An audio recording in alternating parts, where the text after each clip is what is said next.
Hello students, hello guys, hello friends. मैं आज फिर हाजिर हूँ आपके सामने बोर्ड एग्ज़ाम 2026 के मिशन बोर्ड एग्ज़ाम 2026। टारगेट हमारा है यूपी बोर्ड के जो स्टूडेंट हैं उनको कैसे हाईएस्ट मार्क्स दिलाए जाएं इस बोर्ड परीक्षा में। तो आज हम लोग स्टार्ट करते हैं बच्चों। बहुत ही महत्वपूर्ण टॉपिक, अगर आपने इसको मिस किया तो ये जान लीजिए आपके 20 से 25 नंबर गए। कारण उसका ये है कि ये जो हम टॉपिक आज स्टडी करने जा रहे हैं, हम लोग मिलके जो करने जा रहे हैं वो है बहुत ही इम्पोर्टेंट टॉपिक, अति महत्वपूर्ण नियम। अति महत्वपूर्ण नियम जो हर साल बोर्ड एग्जाम में पूछे जाते हैं, यानी ऐसे महत्वपूर्ण नियम जो भिन्न भिन्न चैप्टरों में मौजूद हैं। मैंने उनको एक जगह समराइज करके बहुत ही सरल भाषा में, बिल्कुल line to line, point to point आपको बताया है। अगर आप इस तरह से लिख के आएंगे तो 101% आपके मार्क्स पूरे आने हैं। एग्जामिनर इतना हैप्पी हो जाएगा, इतना खुश हो जाएगा बोर्ड एग्जामिनर कि आपको पूरे नंबर दे के ही मानेगा। वो समझ जाएगा कि जो टैलेंटेड बच्चा है उसने बड़े अच्छे ढंग से इसको लिखा है। इससे इधर उधर भटकेंगे तो हो सकता है आपको नुकसान हो जाए। फिलहाल मैं स्टार्ट करता हूं बिना रुके। अपने इन अति महत्वपूर्ण नियमों को, वीडियो को अंत तक देखें और स्किप ना करें, क्योंकि लास्ट के जो नियम है 2-3 वो बहुत ही महत्वपूर्ण है, कभी भी आ सकते हैं। हैं तो सभी बहुत महत्वपूर्ण, लेकिन जो 2-3 नियम है वो बहुत ही इंपॉर्टेंट है। मतलब हो सकता है जितने नियम मैंने लिखा है इनमें से कम 3 नियम, 4 नियम, 5 नियम आपको रखे हुए मिल जाए पेपर में। ऐसी स्थिति में हम लोग मौजूद हैं। चलिए हम बिना टाइम वेस्ट किए हम लोग स्टार्ट करते हैं। सबसे पहला नियम हमारा है कोलराउस का नियम। आप सब जानते होंगे बच्चों, बहुत ही महत्वपूर्ण नियम है, इसे हम कोलराउस का नियम कहते हैं। ये नियम कहता है कि अनंत तनुता पर, यानी हमने कोई विलेन बनाया और इतना तनु कर दिया कि वो अनंत तनुता, यानी बहुत ज्यादा तनु कर दिया, तो अनंत तनुता पर किसी विद्युत अपघट्ट की मोलर चालकता उसके आयनों की चालकता के योग के बराबर होती है। यानी जैसे मान लीजिए हमने एसिटिक अम्ल लिया, इसको इनफाइनाइट डाइल्यूशन यानी अनंत तनुता पर इसे घोल दिया, तो उससे जो आयन बने इनकी मोलर चालकताओं का योग इसकी मोलर चालकता के बराबर होगा। अर्थात किसी विद्युत अपघट्ट की मोलर चालकता उसके आयनों की चालकता के योगफल के बराबर होती है। ये बहुत ही महत्वपूर्ण नियम है, बिल्कुल रट डालिए, बिल्कुल जैसा मैंने लिखा ऐसे लिख डालिए, एक भी नंबर आपका नहीं कटेगा। नेक्स्ट नियम आते हैं हमारे पास। अगला नियम है बेटा मार्कोनी-कॉफ का नियम। मार्कोनी-कॉफ का नियम ये बड़ा ही इंपॉर्टेंट है। ये एल्किल हैलाइड में पूछा जाता है या हेलो एल्केन्स में पूछा जाता है। इसमें क्या होता है, असम्मित एल्कीन पर, असम्मित एल्कीन का मतलब होता है कि ऐसे दो कार्बन जिनके बीच में डबल बॉन्ड हो और हाइड्रोजन का नंबर अलग अलग हो तो इस प्रकार की एल्कीन को हम बोलते हैं असम्मित एल्कीन। तो असम्मित एल्कीन पर HX मतलब जैसे आपका HCl है या HBr है, किसी का भी हम योग करें, ठीक है, योग में जो Cl है या Br है यानी X है, X मतलब Cl Br, उस कार्बन परमाणु से जुड़ता है जिस पर हाइड्रोजन की संख्या कम होती है।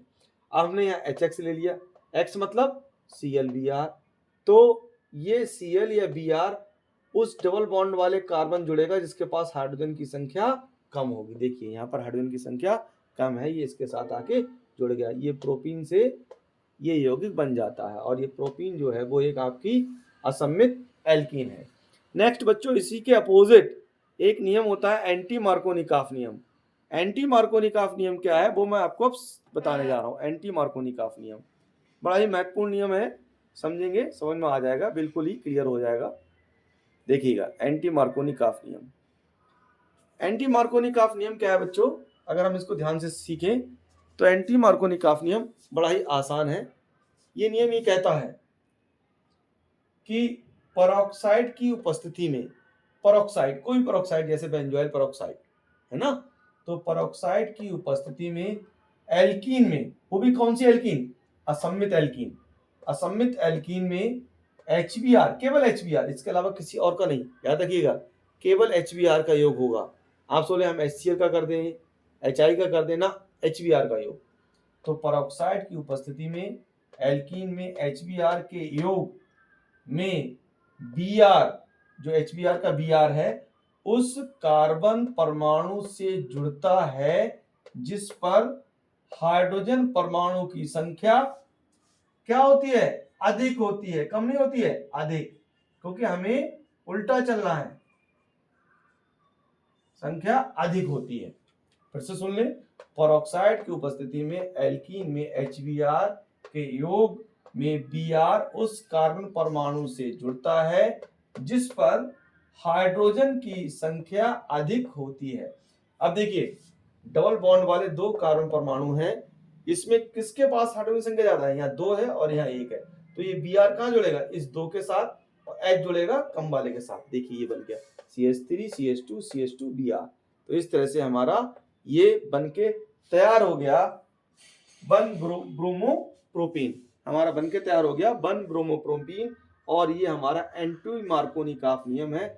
इसको परऑक्साइड प्रभाव भी कहते हैं, क्योंकि ये जो अपोजिट होता है मार्कोनिकॉफ के नियम के, वो परऑक्साइड की उपस्थिति में होता है। अगर यहाँ से परऑक्साइड हटा दिया जाएगा तो ये मार्कोनिकॉफ का नियम बन जाएगा, और ये परऑक्साइड की उपस्थिति में होगा तो ये एंटी मार्कोनिकॉफ का नियम बन जाएगा।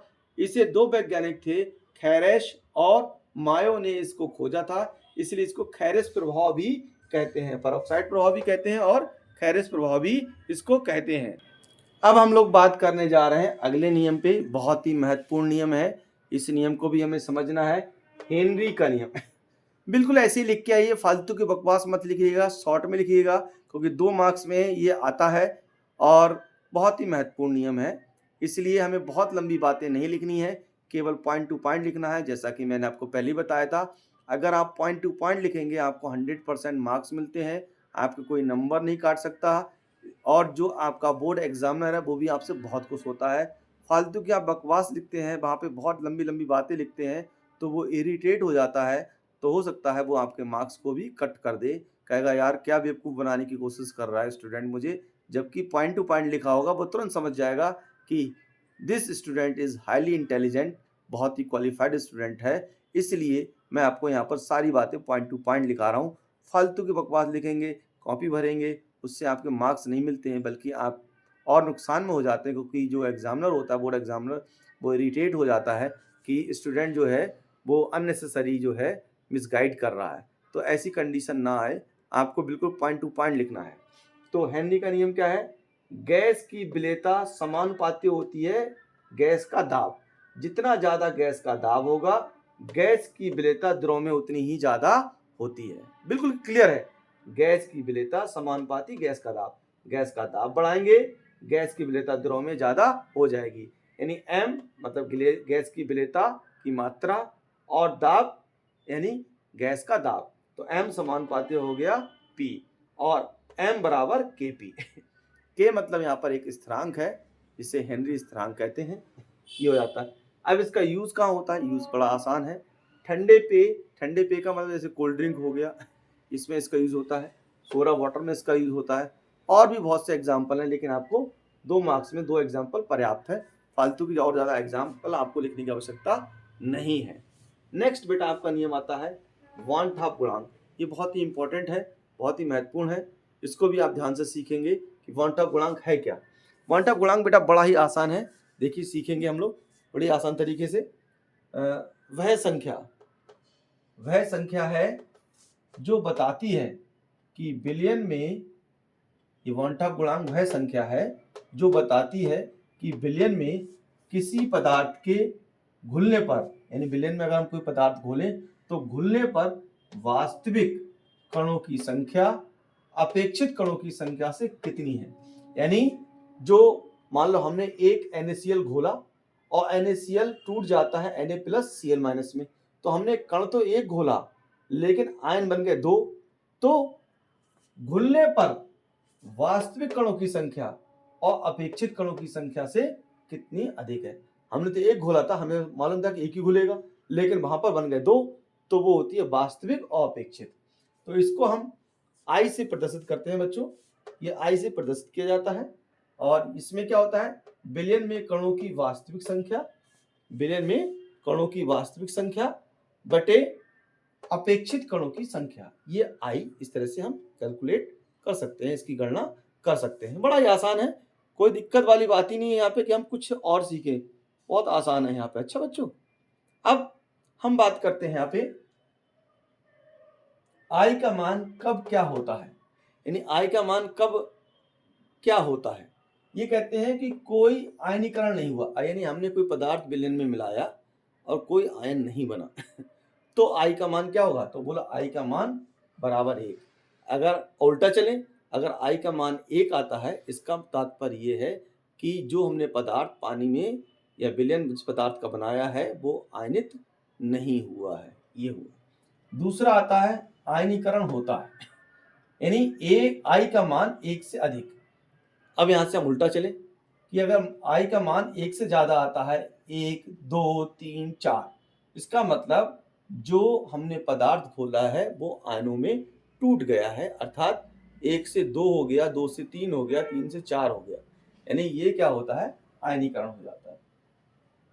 अब क्या होता है, अगर 1 से कम आए आई 1 से कम आता है तो संगठन होता है, यानी हमने 2 कण मिलाए और 2 कण मिलके 1 बन जाए, यानी कि क्या हुआ, संगठन हो गया, यानी वो आपस में जुड़ गए। तो बच्चों ये क्या होगा, आई का मान क्या होगा और कम हो जाएगा, 1 से कम हो जाता है आई का मान। अगला टॉपिक हमारा जो है, अगला नियम जो है वो है हमारा वेग नियम। वेग नियम क्या है वो हम आपको बताने जा रहा हूं।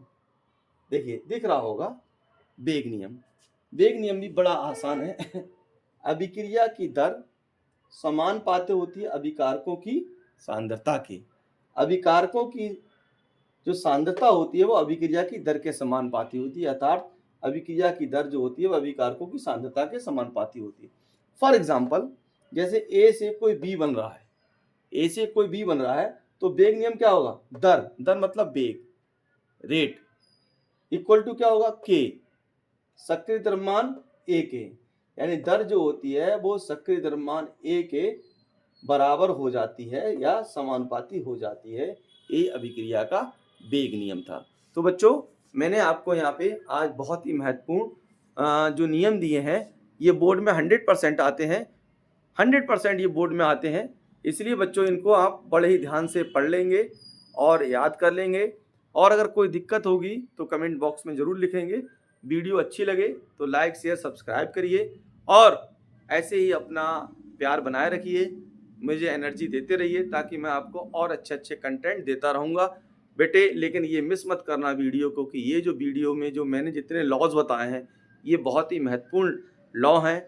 कल मैं कुछ और इम्पोर्टेंट लॉ या कुछ इम्पोर्टेंट क्वेश्चन या कुछ और अनइम्पोर्टेंट टॉपिक लेके फिर मैं पुनः हाजिर होऊंगा आपके साथ, क्योंकि मेरा टारगेट सिर्फ ये है कि कैसे करके भी मैं आपको 70 के आसपास नंबर दिला दूं। 70 में से कोशिश मेरी यही है, अगर हम 70 को कुछ सोचेंगे तो हमारे 68 जरूर आएंगे, 100% आएंगे, कोई रोक नहीं सकता है। इसलिए बच्चों बने रहिए मेरे साथ, जुड़े रहिए और आगे इस तरह से मुझे एनर्जेटिक करते रहिए।